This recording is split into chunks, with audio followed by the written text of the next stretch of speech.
Bismillahirrahmanirrahim. Assalamualaikum warahmatullahi wabarakatuh. Perkenalkan, saya Siti Zulaiha dari program Studi Teknik Mesin Fakultas Teknik dan Sains Universitas Muhammadiyah Purwokerto. Perkenankan saya untuk menyampaikan mata kuliah yang saya ampu, yakni Fisika Dasar Universitas dengan metode pembelajaran Delivery, Interaction, and Assessment. Video ini dibuat sebagai salah satu persyaratan untuk pengajuan sertifikasi dosen tahun 2025 dalam unjuk kinerja Tridharma Perguruan Tinggi, khususnya di aspek pembelajaran. Untuk mata kuliah fisika dasar yang akan saya sampaikan, mata kuliah ini merupakan mata kuliah wajib bagi mahasiswa dalam program studi teknik mesin S1 di Fakultas Teknik dan Sains UMP. Mata kuliah fisika dasar merupakan mata kuliah wajib bagi program studi teknik mesin UMP yang masuk dalam kategori Basic Science. Mata kuliah ini terdiri dari 2 SKS untuk teori dan 1 SKS dalam praktikum fisika dasar. Praktikum dan teori ini sekaligus diajarkan pada satu semester, yakni semester ganjil di semester 1 pada awal mahasiswa mengikuti perkuliahan di teknik mesin UMP ini. Adapun topik-topik yang akan dipelajari untuk kuliah fisika dasar ini meliputi ada besaran dan satuan, hukum Newton, kinematika dinamika dasar, kemudian ada usaha energi, momentum dan impuls, gerak rotasi, fluida, termodinamika, serta suhu dan kalor. Adapun untuk referensi utama yang saya pakai dalam pembelajaran di kelas, yakni fisika dasar karyanya Mikrajudin Abdullah, dosen fisika Institut Teknologi Bandung. Pada kesempatan kali ini, saya akan membawakan atau menyajikan sebuah topik dalam mata kuliah fisika dasar, yaitu suhu dan kalor. Nah, suhu dan kalor merupakan salah satu topik penting dalam fisika dasar yang menjadi fondasi bagi banyak fenomena teknik, terutama dalam sistem termal dan energi. Untuk pembelajaran ini, kita bisa memahami bagaimana proses panas berpindah dari suatu benda ke benda lain, atau cara mengukur suhu dan penerapannya dalam dunia teknik mesin. Sebagai bagian dari CPL atau capaian pembelajaran perkuliahan, mata kuliah ini mendukung mahasiswa dalam memahami prinsip-prinsip ilmu pengetahuan alam dan rekayasa untuk menyelesaikan masalah keteknikan. Dalam perkuliahan ini, mahasiswa diharapkan mampu menjelaskan konsep suhu dan kalor, kemudian mampu menganalisis perpindahan kalor secara konduksi, konveksi, ataupun radiasi. Yang ketiga, mahasiswa mampu menghitung perubahan suhu dan kapasitas panas benda. Tapi, karena keterbatasan waktu, mungkin akan disampaikan terkait konsep suhu dan kalor untuk konversi suhu pada berbagai termometer di perkuliahan. Untuk materi ini disampaikan melalui video pembelajaran luring dan modul interaktif. Kemudian nanti ada diskusi interaktif yang akan kami lakukan bersama dengan mahasiswa dalam pembelajaran offline atau luring.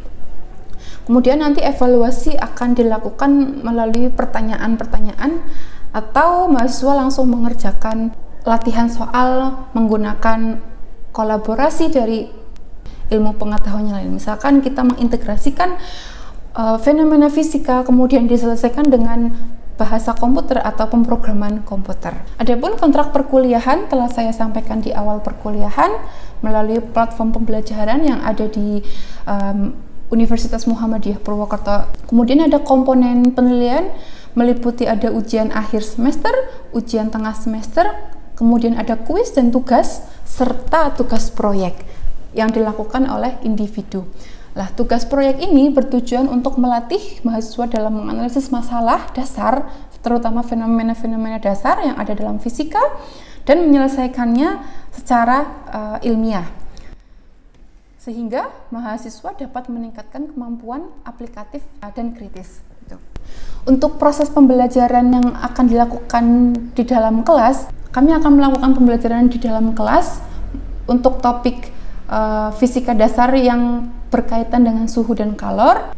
Kemudian mahasiswa nanti akan melakukan suatu analisis masalah yang bisa diintegrasikan dengan mata kuliah yang lain seperti dasar pemrograman komputer, sehingga mereka bisa mengintegrasikan mata kuliah yang udah didapat untuk menyelesaikan kasus-kasus atau fenomena-fenomena dasar yang ada dalam fisika.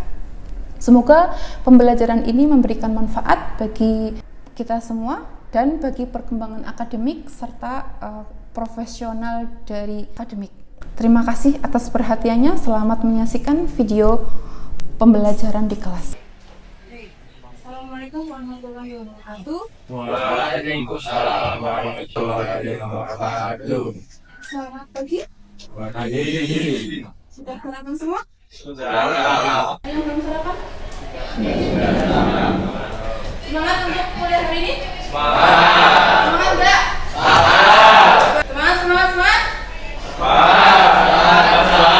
Semangat. Semangat? Semangat. Oke, kali ini sebelum perkuliahan dimulai, mari kita berdoa dulu untuk kesehatan masing-masing. Berdoa.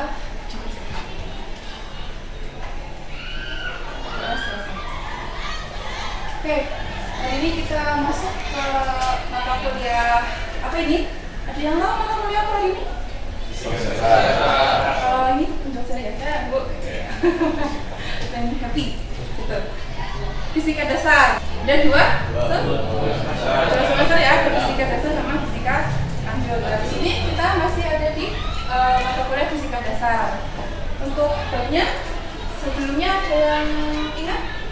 Sebelum materi suhu dan kalor, apa yang kalian ingat terkait fisika dasar? Mas Irfan? Panas tuh.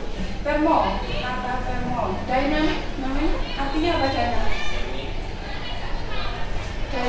Dinamika. Apa ya Mas Irfan Fauzi?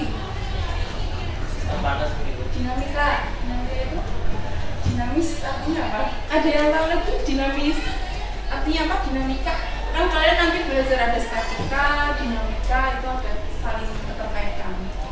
Ada listrik statis, listrik dinamis, fluida statis, fluida dinamis. Ada tahu? Dinamis? Bergerak Bu. Yes. Siapa mas namanya? Satria ya. Satria ya. Bergerak ya. Artinya dinamis ya selalu bergerak gak diam. Kalau statis namanya diam. Jadi ini ada kaitan erat dengan hukum termodinamika. Kalau hukum termodinamika ada berapa? Ayo. Ibu. Namanya siapa? Rizky Jaman. Rizky Jaman. Satu Ada hukum awal atau zero wall, zero law. Yang kedua? Hukum 1 termodinamika. Tiga? Hukum 2 termodinamika. Keempat? Hukum 3 termodinamika. Kalau ini juga nanti ada mata kuliah sendiri di semester 3 ada namanya perpindahan kalor. Nanti kalian belajar perpindahan kalor 1 sama perpindahan kalor 2. Artinya sangat advance. Ini tujuan pembelajarannya. Hari ini kita coba membentuk ya. Jadi apa sih fungsinya belajar fisika? Saya menekankan berkali-kali untuk merubah pola pikir secara ilmiah. Jadi kalian harapannya setelah lulus nanti bisa berpikir secara ilmiah. Walaupun ini mata kuliah fisik sains, tapi itu sangat besar presentasinya di teknik mesin. Gitu ya. Hitung suhu dan alat ukur suhu ada berapa, kemudian kalor, terus ada kesetaraan energi sama kalor dan perpindahan kalor. Apa perbedaan panas, dingin, suhu, kalor? Bedanya apa? Ada yang tahu? Suhu, kalau suhu sebuah ruang atau wadah yang berisi gas ideal. Satria. Kalor adalah perpindahan suhu panas dari benda suhu panas ke benda suhu dingin. Jadi kalau istilah ini sering umum ya. Jadi kalau panas ini itu ukuran derajat suatu suhu. Lah suhu itu apa? Ukuran panas dinginnya suatu benda gitu. Jadi kalau kalor itu bentuk lain dari energi dari suhu itu namanya kalor. Gitu ya. Itu pengertian yang sangat fundamental. Nah, ini ada gambaran ketika misalkan kita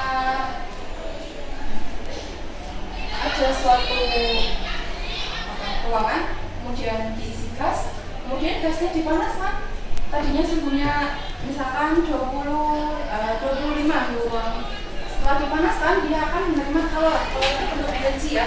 Kalor bentuk energi, terus dia akan ditransfer ke melalui konduksi. Misalnya wadahnya, misalkan wadahnya berbentuk metal dari bahan metal atau baja, nanti si panasnya akan menghantarkan panas dari sumbernya ke molekulnya. Yang tadinya molekulnya dia, jadinya ketika ada tambahan energi akan bergerak secara aktif atau lebih cepat gitu. Makanya akan menaikkan temperatur atau suhunya. Itu namanya gas. Tapi biasanya ini disebutnya sebagai gas ideal ya, gas ideal. Nah, gas ideal itu memiliki nilai-nilai konstanta yang sudah paten ya, artinya nilai-nilainya sudah ada. Jadi misalkan ini ada konstanta Boltzmann, harganya 1,38 kali 10⁻³ joule per K Kelvin. Nah, ini ada K, satuan dari temperatur itu ada apa aja? Yang mutlak itu satuannya Kelvin. Selain Kelvin ada yang tahu?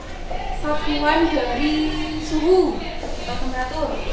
Celsius, terus lagi yang paling dasar di SMA dulu. Apa? Reaumur ya? Nah, reaumur. Kemudian kalau misalkan dikatakan air mendidih dan air membeku pada suhu berapa kalau air mendidih? Mendidih pada 100 Celsius. Bisa lebih dari itu nggak air kalau dipanasan? Enggak ya?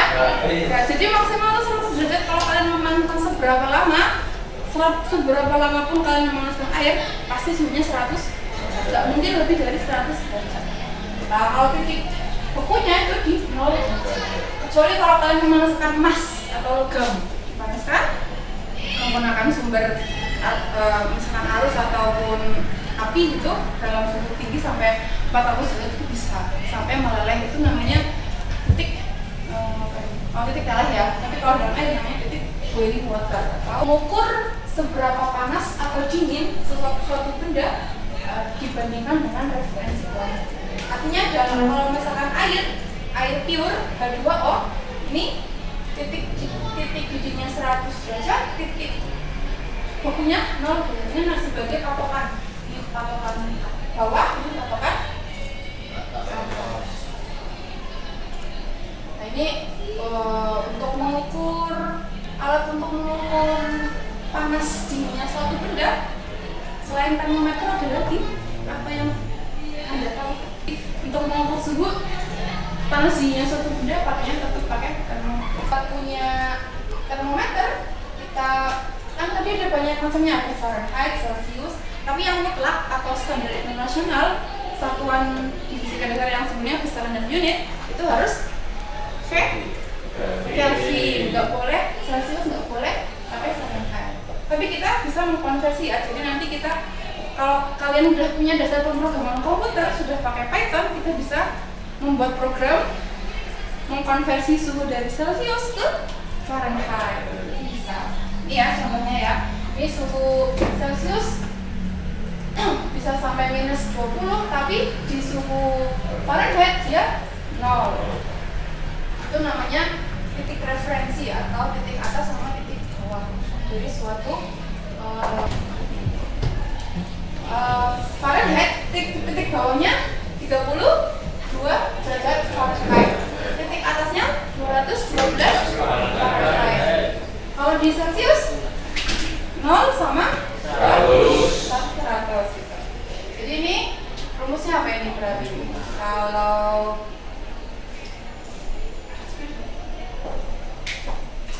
kita misalkan ada ini Celsius, ini Fahrenheit.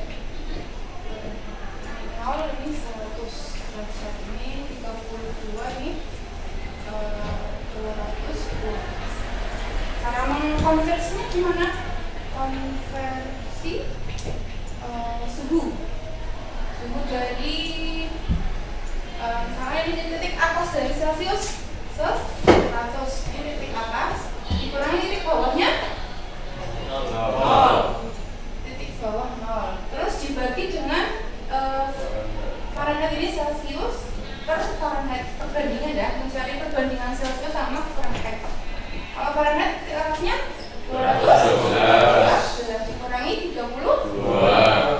Ini nanti sama dengan ini skala yang terbaca di termometer Celsius dikurangi titik bawahnya 0. Ini skala ini X misalkan, titik bawahnya itu titik bawah dari skala Celsius dibagi dengan titik yang terbaca di Fahrenheit. Ya, ini Fahrenheit titik bawahnya 32. Setelah itu kita kali silang ya. Ini 100 dikurangi 0 100. 212 dikurangi 32 hasilnya berapa mas? 180. 180 ditambah dengan derajat Celsius min 0 ya, terus derajat Fahrenheit min 32.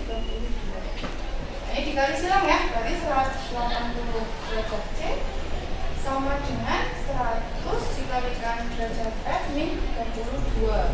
Ini 180 derajat C sama dengan 100 derajat Fahrenheit min 3200.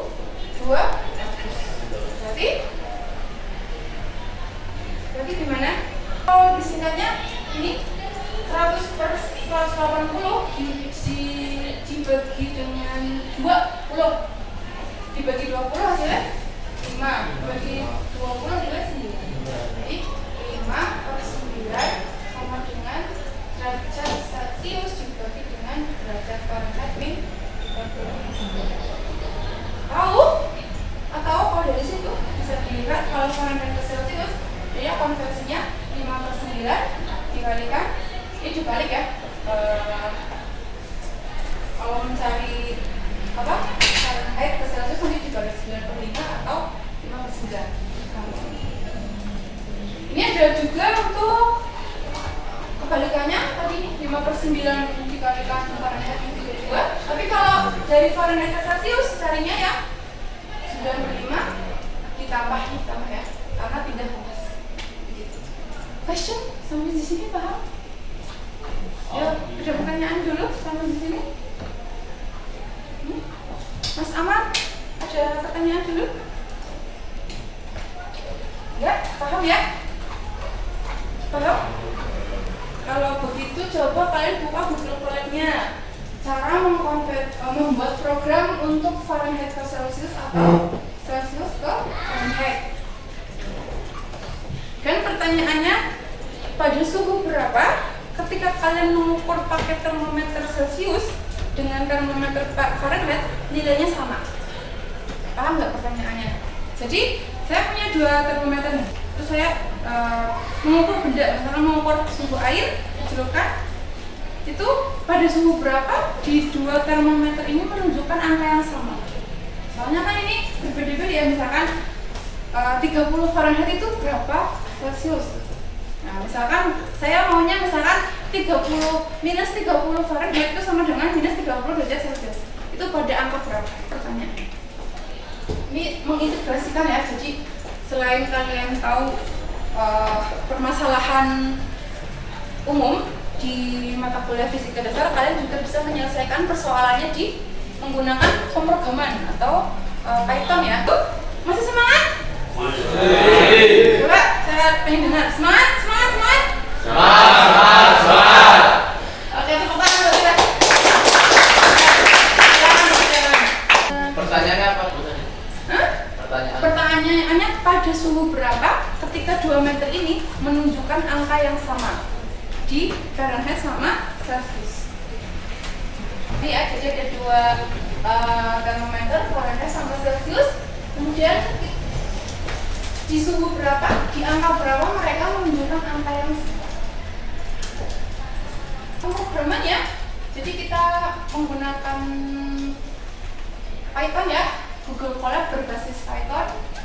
Kita mendefinisikan variabel. Ini saya sudah membeli juga variabel. Ada yang tahu fungsi def itu apa?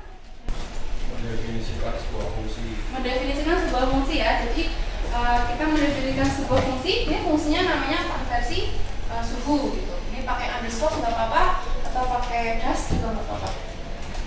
Terus kita coba coba bikin program langsung 4 juga, langsung 4. Ada Kelvin, Celsius, Fahrenheit, dan Fahrenheit. Terus kita mendefinisikan apa ini? Input ya. Nah ini INT, integer. INT yang masih ingat INT boleh apa Mas? Ilham. INT, yuk. Aku menjawab. Siap, Mas Amar. Ya, INT adalah tipe data dalam Python yang digunakan untuk menyimpan bilangan bulat, integer, yaitu angka tanpa koma atau desimal. Nah, berarti nggak boleh ada koma ya. Jadi inputnya harus bilangan bulat atau nggak boleh ada angka di belakang koma. Itu. Kemudian ada tipe float. Nah, masih ingat kan float? Ini untuk mendefinisikan apa? Kalau tadi ada integer, terus floating. Artinya apa? Yes. Siapa namanya Mas? Mas Antam lupa. Float dalam Python digunakan untuk tipe data untuk bilangan desimal atau pecahan dalam Python. Ya, berarti harus ada, ini boleh ya. Jadi input suhunya misalkan ada koma. Suhunya 30,5 derajat Celcius. Nanti berapa? Fahrenheit. Gitu ya. Kemudian ini ada if, elif, kita udah belajar juga terkait statement, ada statement if, kemudian ada pernyataan kalau enggak selain if itu namanya elif, kemudian selain itu ada else. Else mana? Else ya. Jadi else itu untuk membalikan atau menghentikan fungsi yang kita jika fungsi inputnya. Nah, untuk konversi suhunya kita lihat ini kalau Kelvin, kalau misalkan kalian memilih inputan Kelvin, misalkan 273 Kelvin itu berapa Celsius, Fahrenheit, dan Fahrenheit. Itu kita lihatnya dari jadi ada konversinya. Ini kalau ada 2 termometer. Kalau Kelvin suhu atasnya berapa ya Mas? Ada yang tahu? Kan ada 4 ya, ada 4 termometer. Celsius, Fahrenheit, Kelvin, sama satunya Reaumur. Titik atas sama titik bawah. Titik bawahnya 273 Bu. Siapa namanya Mas? Abiu. Titik bawah apa itu? Kelvin. Titik bawahnya? 273 derajat Kelvin. Titik atasnya? 373. Selisihnya berapa Mas di sini? 373 dikurangi 273 berapa? 100 ya, 100. Kalau ini Fahrenheit selisihnya berapa? 180. Kalau Reaumur titik bawahnya? Mau? Apakah benar kau? Ada yang bisa jawab? Mau? Titik atasnya? Selisihnya berapa? Ini 180, ini 100, ini juga 100. Kalau ini ketika misalkan kalian menemukan termometer baru atau menciptakan, menginovasikan, invent termometer baru, terus kalian mau bikin skalanya, tapi dijadikan patokannya dengan Celsius. Jadi nanti kalau kalian misalkan termometernya X, nggak diketahui itu berapa. Misalkan di sini yang 40 di 40 derajat X di Celsius terbaca berapa?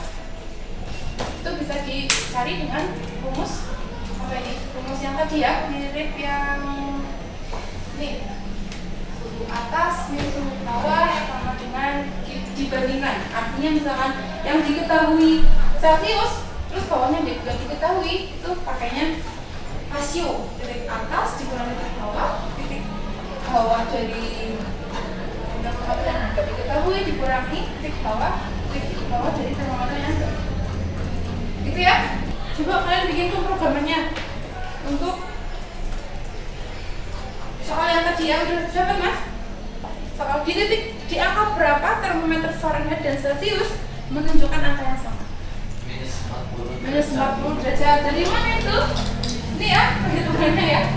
Jadi minus 40 derajat Celsius sama dengan minus 40 derajat Fahrenheit. Coba kalau kita bikin pemrogramannya bagaimana? Bisa dicoba dulu ya. 5 menit boleh untuk kalau yang udah berhasil silakan tunjuk jari. Ada yang udah selesai? Silakan tunjuk jari, tunjuk tangan. Tapi yang udah selesai tadi. Cek. Siapa namanya? Namanya siapa Mas? Studio ini. Ya coba saya mau konversi dari Celsius ke reaumur. Misalkan 37,5 derajat Celsius berapa reaumur? Oh ini baru satu ya? Oke ya, benar ya. Jadi kamu udah menyelesaikan soal ya? Nih, soal berapa nilai yang sama untuk ketika kamu menggunakan termometer Fahrenheit dan Celsius. Jawabannya saya pakai teman-teman ya, hitung langsung ya. Pakai apa itu mas? Rumusnya? Oh ini rumus sederhana banget ya, cuma matematika biasa. Oke, coba sekarang dari reaumur ke Fahrenheit atau Celsius. Ya oke ya, bisa dulu ya. Lainnya, sudah sudah. Siapa mas? Ilham. Fahrenheit ke Celsius. Coba kalau 37 Fahrenheit berapa Celsius? 37 Fahrenheit berapa Celsius? Belum bisa jawab ya? Coba dibenerin lagi. Ada input tadi menyuruh pengguna user memasukkan input yang kayak tadi ya. Input harus berapa? Gitu ya mas? Apa lagi? Mas Satria. Coba lihat. Itu apa mas? Konversi apa? Konversi dari menunjukkan nilai yang sama dari Celsius dan Fahrenheit. Celsius Fahrenheit ya, berarti langsung input, nggak menginputkan pengguna, menyuruh user menginputkan nilai. Ya, coba diperbaiki lagi ya. Nanti kalau misalkan saya tanya 20 derajat Fahrenheit berapa Celsius, kamu bisa langsung user inputnya. Begitu ya? Ada lagi yang sudah? Itu 3 sampel dulu ya, bisa kalian selesaikan dalam jam ini. Tapi untuk perkuliahan hari ini, saya kira ini juga tadi diselesaikan dengan Python ya. Bisa diselesaikan dengan Python, ada reaumur, Celsius, Fahrenheit, dan misalkan kalian menemukan termometer X gitu. Itu bisa kalian konversikan. Begitu untuk perkuliahan hari ini. Sebelum saya tutup untuk perkuliahan hari ini, apakah ada pertanyaan dulu? Tidak? Ya. Serius? Serius tidak ada yang tanya? Saya membuka lebar-lebar kesempatan. Ada pertanyaan dulu? Mana? Ya Hidden, apa yang kamu ketahui tentang menyelesaikan fenomena fisika menggunakan pemrograman Python? Dapat menentukan suhu. Coba menentukan suhu tanpa harus hitung gitu. Ya. Jadi cuma input aja. Ya lebih gampang fisika atau program komputer mas? Kan bisa mak. Ya bisa. Bisa. Kan lebih mudah. Ya. Membantu ya, membantu menyelesaikan masalah-masalah fisika atau fenomena-fenomena. Oke, saya kira cukup untuk pertemuan hari ini. Ini tugasnya bisa dilanjutkan, masih ada waktu 10 menit untuk melanjutkan menyelesaikan ini ya, fenomena fisika menggunakan pemrograman. Begitu? Kalau misalnya nggak ada pertanyaan, saya akhiri. Sampai jumpa minggu depan. Saya tutup. Wassalamualaikum warahmatullahi wabarakatuh. Waalaikumsalam.